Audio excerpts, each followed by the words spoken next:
I should have known something was off when Roy Camden showed up 40 minutes late to our first meeting and immediately started mansplaining my own renovation project to me. I'm Emily, 29, and I'd just bought my first investment property in Portland's Hawthorne Heights neighborhood. It was a gorgeous 1920s craftsman that needed serious work, but I could see the potential. As a junior architect at Morrison & Associates, I'd been saving for years to get into real estate, and this was going to be my showcase piece. Roy came highly recommended by a guy at the hardware store. Been doing this for 30 years, he'd said, which should have been my first red flag. In my experience, people who lead with how long they've been doing something usually stopped learning about 20 years ago. Roy walked through my house like he owned it, pointing at walls and muttering about structural integrity and these old places. He was maybe 5 feet 6 inches but carried himself like he was the tallest guy in every room. Receding hairline, work boots that had seen better days, and the kind of confidence that only comes from never being questioned. "So what's your budget looking like?" he asked, not even bothering to sit down at my kitchen table where I'd laid out all my plans. "I've got about $80,000 for the full renovation," I said. "I know it's ambitious, but I've done the math on material costs and..." Roy actually laughed. Not a polite chuckle, but a full-belly laugh like I'd just told him the funniest joke he'd heard all year. "Sweetheart," he said, and I already wanted to throw him out. "You're young. Let's be real here. You can't afford quality work with that budget. Not the kind of quality I do, anyway." I felt my face flush. "I've researched comparable renovations in this area, and $80,000 should cover." "Research?" He said it like a dirty word. "You can research all you want, but I've been swinging hammers since before you were born. I know what things actually cost." He pulled out a crumpled piece of paper and started scribbling numbers. His handwriting looked like a seismograph during an earthquake. "Now, if you want to do this right," he continued, "we're looking at $120,000 minimum. But I tell you what, because you seem nice, I'll work with your budget. We'll just have to make some compromises on materials. Use some alternatives that'll look good but won't break the bank." I should have walked away right then. But I was already 3 weeks into house hunting for contractors, and Roy had availability to start immediately.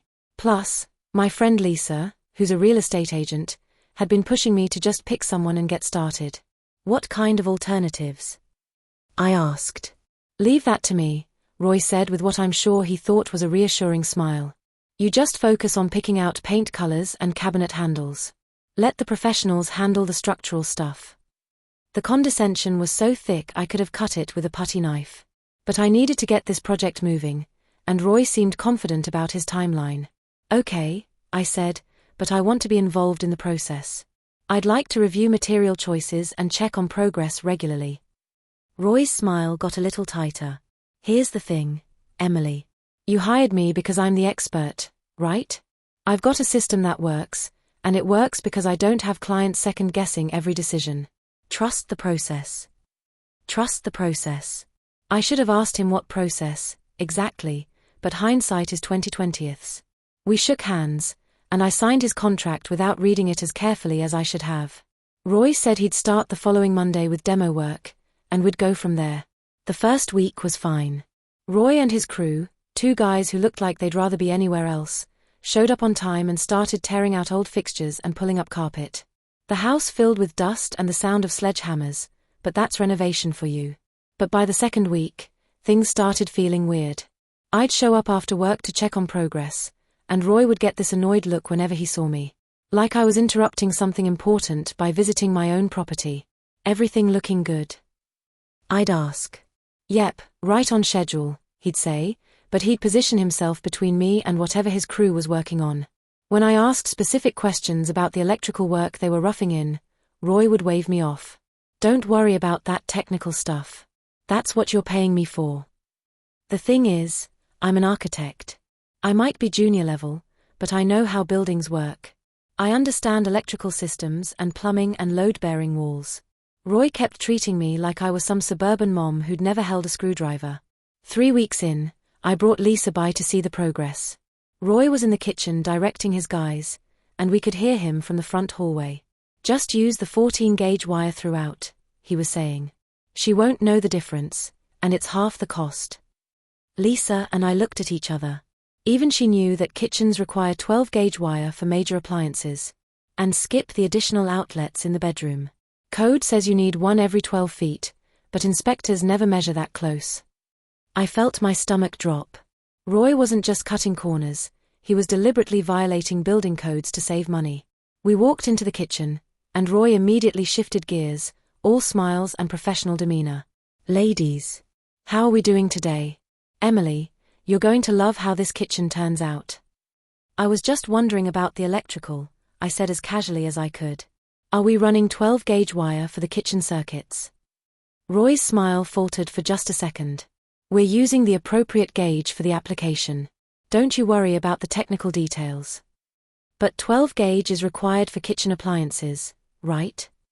Emily. Roy's voice had an edge to it now. I've been doing electrical work since you were in elementary school. I think I know what gauge wire to use. Lisa jumped in. She's just asking a question, Roy. She's not questioning your expertise. Roy looked between us like we were two kids who just asked where babies come from. You know what the problem is? Women always want to overthink everything. You hire a professional, then you want to micromanage every decision. It doesn't work that way. I felt my face getting hot again. I'm not micromanaging. I'm asking about code compliance. Code compliance is my responsibility, Roy said firmly. And last I checked, you're paying me to handle that responsibility. So how about you ladies go pick out some nice tile samples and let me get back to work? Lisa grabbed my arm before I could say something I'd regret. We left, but I was fuming. That guy is a piece of work, Lisa said once we were back in her car. His cutting corners, I said. Did you hear what he said about the wire gauge? I heard. But Emily, you signed a contract. And finding a new contractor right now would set you back months. She was right, but something didn't feel right about the whole situation. Roy wasn't just dismissive, he was actively trying to hide his work from me. That night, I called my dad, who's handy with home improvement projects. Sounds like he's treating you like a checkbook instead of a client, Dad said. But if his work is up to code, that's what matters. Maybe just let him finish and move on. But I couldn't shake the feeling that Roy's work wasn't going to be up to code. The wire gauge comment kept bothering me. The next day, I decided to do a little research on Roy's company. His website was bare bones, just a phone number and some generic photos of kitchens and bathrooms that looked like they were from a stock photo site. I looked him up on the Oregon State Licensing Board website. His license was current, but when I dug deeper into the public records, I found something interesting. Roy had been cited twice in the past 5 years for minor code violations on residential projects. Minor violations. Right. I was starting to get a very bad feeling about this whole thing. But the real kicker came the following week, when I showed up unannounced on a Thursday afternoon. Roy's truck wasn't there, but his crew was working, and they didn't notice me come in through the back door. I could hear them talking in the kitchen. Roy says just patch over that old wiring, one guy was saying. No point rewiring the whole thing if the inspector doesn't look behind the walls. What about that beam situation? The other guy asked. He says it's not load-bearing. Just frame around it and call it good. My blood ran cold. I knew exactly which beam they were talking about, the one that supported the second-floor joists. It was absolutely load-bearing. I quietly backed out of the house and sat in my car, hands shaking. Roy wasn't just cutting corners. He was doing dangerous, potentially deadly work. And he was doing it because he thought I was too young and too female to know the difference. The next morning, I called in sick to work. I needed to figure out exactly what Roy was doing to my house, and I couldn't do that in stolen moments after my day job. First stop, next door to meet my neighbor, Fred Barlow. I'd seen him working in his yard most evenings, and he always waved when I drove by. He looked like the kind of guy who'd lived in the neighborhood forever and probably knew everything about these old houses. Fred turned out to be even better than I'd hoped. He was 67, retired, and had spent 30 years as a building inspector for the city of Portland. I've been watching that work next door, he said when I introduced myself. Some of it looks questionable. Questionable how? I asked. Fred glanced toward my house, then back at me. Well, I don't want to speak out of turn. Roy Camden's got a reputation in this neighborhood. What kind of reputation? The kind where he gets jobs done fast and cheap, but you don't look too close at how he does it. This was exactly what I was afraid of hearing. Fred invited me into his garage, where he had an impressive workshop and a bookshelf full of building code manuals. Apparently, he kept up with code changes even in retirement. "Tell me what you've seen," he said. I described everything: the wire gauge comments, the beam situation, the general secrecy around his work. Fred nodded grimly. "That beam they're talking about, is it the one that runs east-west under the second floor?" "Yes."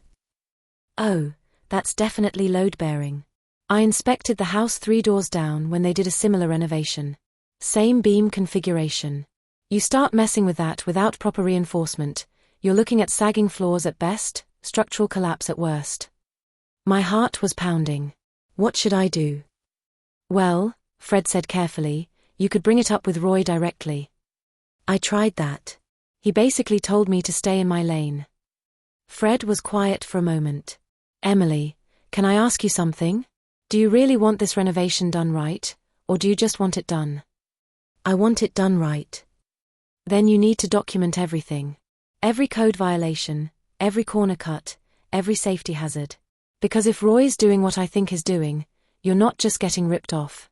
You're getting a house that could hurt someone." Fred pulled out a thick manual titled Oregon Residential Code, 2023 edition. "If you're serious about this," he said, "we need to go through your house with a fine-tooth comb and document every violation we find. But understand, if we do this, and we find what I think we'll find, Roy's not just going to lose your job. He could lose his license." I thought about Roy's smirk when he told me I couldn't afford quality work. His dismissive attitude every time I asked a legitimate question. The way he talked about me to his crew like I was some clueless kid playing house. "Let's do it," I said. We started that afternoon. Fred brought his code manual, a measuring tape, a flashlight, and a digital camera. I brought a notebook and a growing sense of righteous anger. The violations were everywhere. In the kitchen, Roy had installed 14-gauge wire for outlets that required 12-gauge. The circuits were overloaded, with too many outlets on single breakers. The GFCI outlets near the sink weren't properly grounded. "This isn't just code violation," Fred explained. "This is a fire hazard." In the bathroom, the exhaust fan was vented directly into the attic instead of to the outside. Moisture was already starting to accumulate on the attic insulation. "Mold City," Fred said. "Give it 6 months, and you'll have a health hazard." But the worst was the structural work. Roy hadn't just ignored the load-bearing beam, he'd actually cut a notch in it to run plumbing. The beam was now compromised and supporting less weight than it was designed for. "This is criminal negligence," Fred said, photographing the damaged beam. "He's endangered the structural integrity of your entire house." We spent 4 hours going through everything. By the time we were done, I had 17 pages of notes and Fred had taken over 60 photographs. "Emily," Fred said as we wrapped up, "I've seen a lot of bad work in my career. This isn't just bad work. This is malicious. He's cutting corners because he thinks you won't know enough to catch him." That night, I couldn't sleep. I kept thinking about Roy's attitude, his assumption that I was too young and inexperienced to understand construction. He'd counted on my ignorance and planned to profit from it. But Roy had made a crucial mistake. He'd assumed that being young meant being stupid. And he'd assumed that being female meant being helpless. He was about to learn how wrong he was. The next morning, I called Roy with my sweetest, most innocent voice.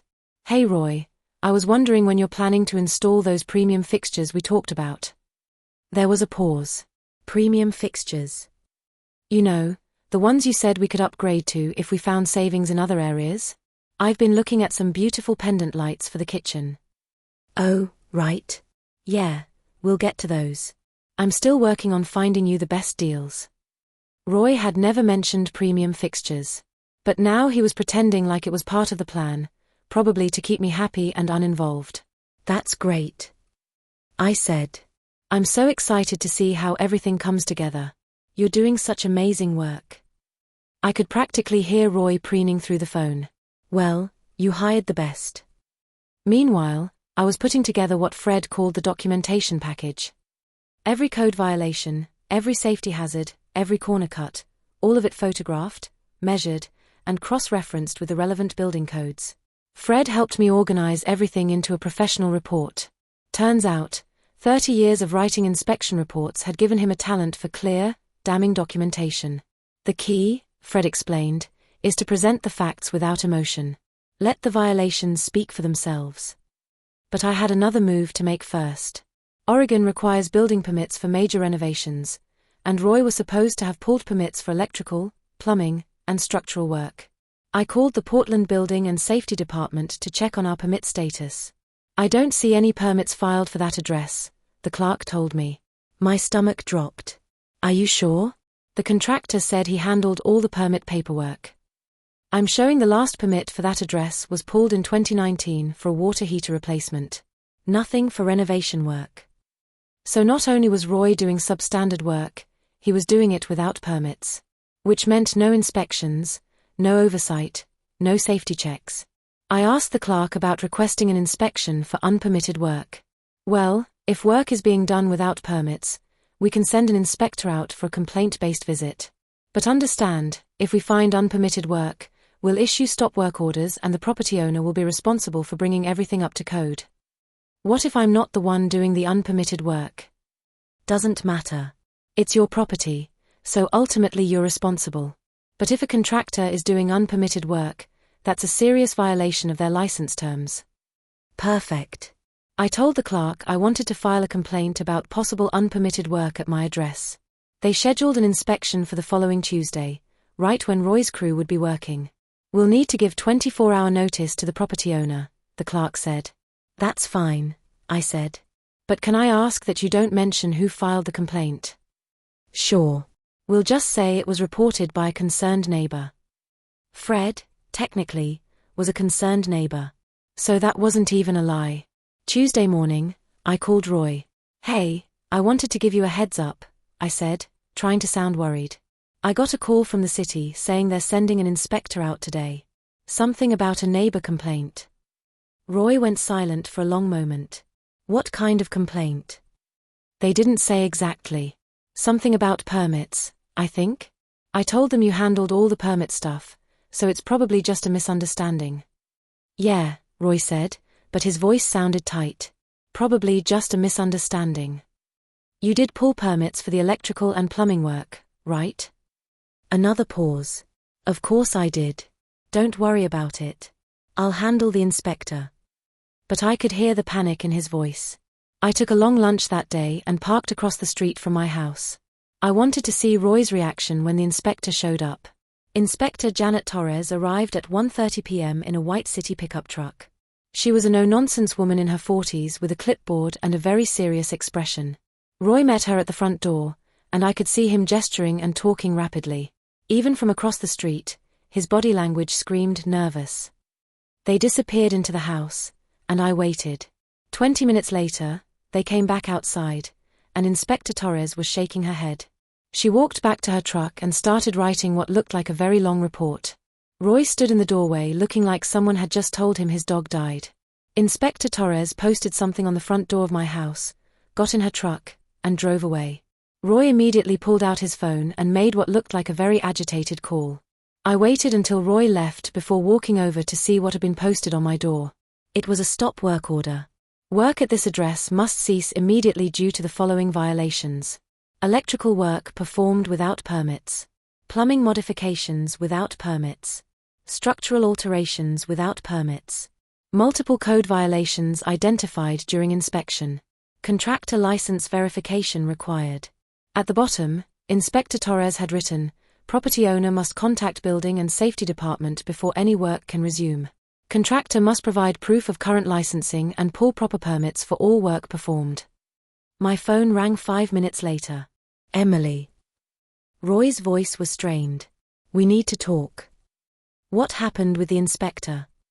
I asked, playing dumb. There's been a misunderstanding about permits. Nothing serious, just paperwork issues. But we need to take a few days to get everything sorted out. Okay, I said slowly. How long will that take? Maybe a week. 2 at the most. Don't worry, this kind of thing happens all the time. But Roy didn't sound like this happened all the time. He sounded like a man whose world was falling apart. That evening, Fred came over to review the inspector's report, which I'd requested a copy of from the city. Oh wow, Fred said, reading through Inspector Torres' findings. She found everything we found. plus a few things we missed. The report was devastating. Inspector Torres had identified 12 separate code violations, noted the lack of permits, and recommended that all electrical and plumbing work be redone by a licensed professional. "Look at this," Fred said, pointing to a section near the end. "She's forwarding a copy of this report to the Oregon State Licensing Board for contractor oversight review." What does that mean? It means Roy's not just in trouble with the city. The state is going to investigate whether he should keep his contractor's license. I felt a flutter of satisfaction. Roy had dismissed me as too young to understand quality work. But I was about to show him exactly how much I understood. The next morning, I called the Oregon State Licensing Board. "I'd like to file a formal complaint against a contractor," I told the clerk who answered. "What's the nature of your complaint?" "Systematic code violations, unpermitted work, and misrepresentation of services." "We'll need you to submit a written complaint with supporting documentation." I have 63 photographs and a 17-page violation report prepared by a retired city building inspector. There was a pause. "Okay, that's very thorough. Can you email that to us today?" "Absolutely." I spent the rest of the morning formatting Fred's report and my documentation into a professional complaint package. Fred helped me write a cover letter that laid out the timeline of Roy's deceptions and safety violations. "Remember," Fred said, "stick to the facts. Let Roy's work speak for itself." But I couldn't resist adding one personal note at the end. Mr. Camden repeatedly told me that I was too young to understand quality construction work and that I should trust his process. His process, as documented in this complaint, involved systematic code violations and potentially dangerous construction practices. I trusted his expertise, and he exploited that trust while endangering the safety of my property. I hit send at 11:47 a.m. Roy called me that afternoon. "Emily, I wanted to update you on our timeline. I'm going to need to bring in another crew to address some of the inspector's concerns. It might take a few weeks to get everything sorted out." "What kind of concerns?" I asked. "Just technical stuff. Nothing you need to worry about." Even now, even after being shut down by a city inspector, Roy was still treating me like I was too stupid to understand my own renovation. "Roy, I read the inspection report. It says you didn't pull permits for any of the work." Silence. "Roy." "Look, Emily, permit stuff is complicated. I was handling it on the back end to save you money. Sometimes the timing doesn't line up perfectly. The inspector said some of the electrical work is a fire hazard. Inspectors have to cover their asses. They always overstate things to avoid liability. The work is fine." "Then why did they shut down the job?" Roy sighed heavily. "Because they're bureaucrats, Emily. They care more about paperwork than actual results. But don't worry, I'll get this sorted out." Except Roy wasn't going to get anything sorted out. Because while he was making excuses to me, the Oregon State Licensing Board was reviewing 17 pages of documented evidence that Roy Camden was a danger to public safety. 2 weeks later, I got a call from a clerk at the licensing board. "Ms. Vance, we wanted to let you know that we've scheduled a hearing regarding your complaint against Camden Construction Services. You're welcome to attend as a witness if you'd like." "When is it?" "Next Thursday at 10 a.m. I'll be there." The Oregon State Licensing Board hearing was held in a sterile conference room in a downtown Portland office building. I sat in the back row of folding chairs, watching Roy squirm at a table facing a panel of 3 board members. Roy had dressed up for the occasion: khakis, button-down shirt, clean work boots. But he still had that arrogance set to his shoulders, like he could charm his way out of this mess. The board chair, a serious-looking woman named Patricia Wells, opened the hearing by reading the complaint aloud. Every violation, every safety hazard, every corner cut, all of it laid out in excruciating detail. Roy's face got redder with each item. "Mr. Camden," Patricia said when she finished reading, "you have an opportunity to respond to these allegations." Roy stood up, cleared his throat, and launched into what I assume he thought was a compelling defense. I've been doing construction work in Portland for 30 years. I've built hundreds of homes and never had a single safety incident. This whole situation is a misunderstanding caused by an inexperienced property owner who doesn't understand how construction works." I felt my jaw clench. Even here, even now, Roy was blaming me for his violations. The property owner kept interfering with my work process, Roy continued. Asking technical questions, second-guessing my professional decisions, bringing in neighbors to question my methods. It created a hostile work environment that made it difficult to complete the job properly. Board member James Chen, a licensed contractor himself, looked up from his notes. Mr. Camden, are you saying that your code violations were caused by the property owner asking questions about your work?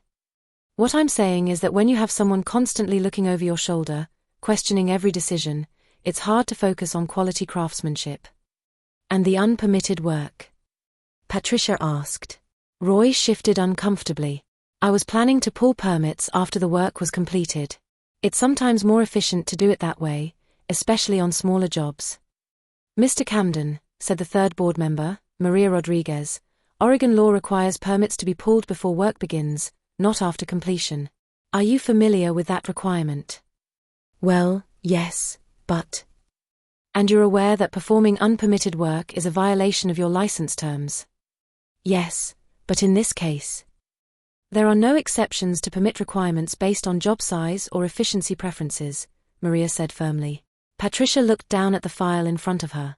Mr. Camden, we have a report here from City Inspector Janet Torres. She found 12 separate code violations on this project. Can you explain these violations? Roy's confident demeanor was starting to crack. Inspectors sometimes interpret code requirements differently than contractors. What looks like a violation to them might just be an alternative method. James Chen flipped through his copy of the inspection report. Mr. Camden, Inspector Torres noted that you cut a notch in a load-bearing beam to run plumbing. Is that an alternative method? Well, sometimes you have to work around existing structures. Yes or no, Mr. Camden? Did you cut into a load-bearing beam? Roy's shoulders sagged. Yes. And did you install proper reinforcement to maintain the structural integrity of that beam? A long pause. No. The room went quiet. Even Roy seemed to realize how bad that sounded. Patricia made a note in her file. Mr. Camden, we also have testimony from Frederick Barlow, a retired city building inspector, who documented violations throughout this project. Would you like to respond to his findings? I don't know who Frederick Barlow is, Roy said, which was technically true since he'd never bothered to meet any of my neighbors. Mr. Barlow has 30 years of experience as a Portland building inspector, Maria said. His report corroborates Inspector Torres' findings and identifies additional safety concerns. Are you disputing his expertise? Roy looked like he wanted to argue, but even he wasn't stupid enough to question a former city inspector's credibility in front of the licensing board. No, Patricia looked at her fellow board members, then back at Roy. Mr. Camden, this board takes public safety very seriously. The violations documented in this case represent a clear and present danger to occupant safety. The unpermitted work demonstrates a willful disregard for regulatory oversight. And your response today suggests you don't fully understand the severity of these issues. Roy started to speak, but Patricia held up a hand. Furthermore, she continued, we're troubled by your characterization of the property owner's legitimate questions as interference. Property owners have every right to understand and oversee work being performed on their property. Dismissing those concerns as inexperience or hostility suggests a fundamental misunderstanding of professional contractor responsibilities. I felt a surge of vindication. The board saw right through Roy's condescending attitude. Based on the evidence presented, Patricia said, this board finds Camden Construction Services in violation of Oregon contractor license law, specifically, performing work without required permits, systematic code violations constituting a threat to public safety, and misrepresentation of professional services. Roy's face went pale. Effective immediately, contractor license number 147892 is revoked. Camden Construction Services is prohibited from performing any construction work in the state of Oregon until such time as all violations are remediated and a new license application is approved. Additionally, James Chen added, all current projects under Camden Construction Services must be transferred to licensed contractors within 30 days. Failure to comply will result in additional penalties. Roy just stood there, looking stunned.